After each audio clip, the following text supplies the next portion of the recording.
We are now subjects of a vastly complex state machine run by anonymous officials whom we didn't elect, but who have the power to impose on us laws that we haven't debated and have no democratic means of repealing. People who say to you that the European Union is undemocratic fundamentally misunderstand the European Union. It is anti-democratic. But to EU officials and politicians, it's like a warm bath.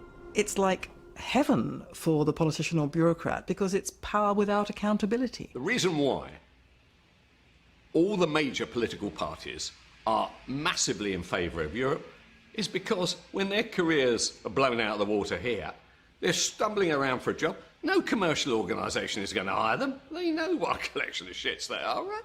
There's only one place that will hire them. They can get a job there, which gives them the freedom not to have to face the electorate. It's extremely well paid, it's more or less permanent, they don't have any constituents and they don't have any worry about being thrown out at elections. So they say, stay with the European project, I'll be making myself 200-300 grand a year. It'll be fantastic, and at the end of it I'll get a peerage. It's great. Since they're not directly accountable to the tax-paying public, EU politicians and bureaucrats have understandably been more than generous to themselves in pay and perks. This is the much talked about Brussels gravy train. And here's my handy guide. This is the shopping centre. But this is all for politicians and bureaucrats, it's not for members of the public. No. So you get your own hair salon and your nail bar. Get your nails done. Get your nails done. There's a sauna, there's a massage parlour as well. Why would they not want to stay here, living a life of luxury? There are a number of people here who are paid more than the British Prime Minister. Ah, you might say, but how many? 4, 10, 100? 10,000. There are 10,000 people here paid more than David Cameron. That's 1 in 5 of everyone who works for the EU. If you're an EU official, there's the relocation allowance, the household allowance, the family allowance, the entertainment allowance, the private healthcare allowance, the private education for your kids allowance. The healthcare allowance includes free Viagra. You would have thought that would come under entertainment. If you're an MEP, you get an extra £250 a day for being good enough to turn up, another £41,000 a year on top of that to cover phone bills and computers, and another £225,000 a year on top of that to cover staffing costs, which in years gone by often meant spouse or children. And to cap it all, they've decided to charge themselves a special low rate of tax. But it's not just the officials and politicians who benefit. The EU diverts great rivers of taxpayers' cash to the tax-consuming middle-class intelligentsia in our sprawling, publicly funded establishment. The European Union is very good at purchasing the loyalty of powerful and articulate interests in all the member states. When we hear great public institutions, quangos, museums and campaign groups waxing lyrical about the EU, we have to remember the EU gives them vast amounts of our money. The EU gives shed loads of our money to local authorities and to universities and to art groups and opera companies. And that then provides this chorus of noise in favour of the European project. Every charity over a certain size is getting money from Brussels, every NGO. We see EU largesse effectively buying opinion. You know, what we see here is really a racket.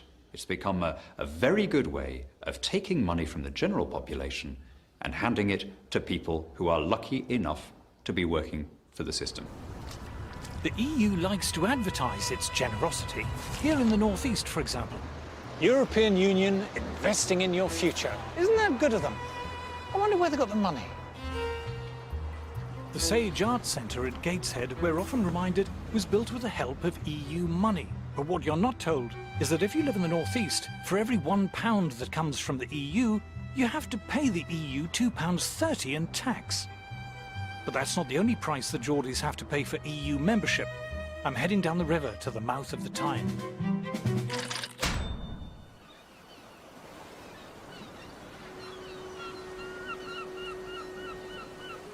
The reward for giving up our sovereignty, we're told, is greater influence in Europe. To see how much influence we have, I've come to the place I grew up. For centuries, fishermen's huts called shields lined the River Tyne. From them came the names of the towns that straddled the mouth of the river, North and South Shields.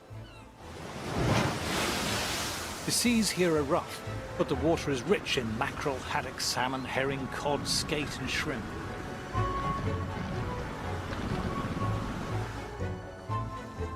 By the early 20th century, 14,000 tons of fish a year was being landed here at North Shields.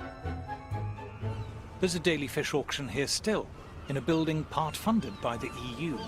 £24 in, 24 you back in, 24 in, 25, £25. 40 quid for them. 30 pound for them. In a corner of one of the halls sits fewer than 100 boxes, part filled with fish. A dozen or so fishermen and merchants surround them. £26, 27. 100 firms working on the quay. There was haulage firms on the quay who had 30 and 40 wagons that used to ship the fish away. And how many boxes would there be in the market then? In them days, 8, 10, 12, and then you would get also, you get 1,000. 12,000 boxes a day? Uh-huh. So of different place? You have an X, man. You couldn't get moved. Now with this, well, I think the average for the year, it'll just be about 200 boxes a day. So it's quite nothing, isn't it? When Britain joined the common market, it lost control of its fishing grounds. When quotas were imposed, several other European countries lobbied the EU for Britain's fishing rights to be divided up between them. The British government was powerless to stop this. The EU has just obliterated the English fishing industry altogether. The quota system they've got now is it's just mad. Local fishermen were now banned from fishing in waters they'd fished successfully for centuries. Oh, just beyond the pier over there. In fact, it might be there today, this great big Dutchman, but that Dutchman's got 25% of the whole quota of all of England. It's only 3 or 4 miles off the Tyne, catching herring and mackerel. Local fleet can't catch herring and mackerel, and it's right on the doorstep. There is still a prospering North Atlantic fishing industry, but only in countries that have retained their independence. Well, look at the Icelandics and the Faroes and the Norwegians. They sell millions of pounds worth of fish to us. And they're outside the common market. But you tell me a common market country that buys fish off us, but they send the fishing boats to the North Sea to catch our fish. And it's just madness. The EU has been paying British fishermen to destroy their boats. They said to fishermen, if you want to get out in the industry, we'll give you a lump sum. This here looks like an old boat that's been destroyed. They just watch them with big chainsaws, cutting the old wooden boats up and burning them. The EU pays fishermen to leave an industry and destroy their boats. That's right. While at the same time giving rights to people elsewhere to fish the same waters. Oh, that's right, uh-huh.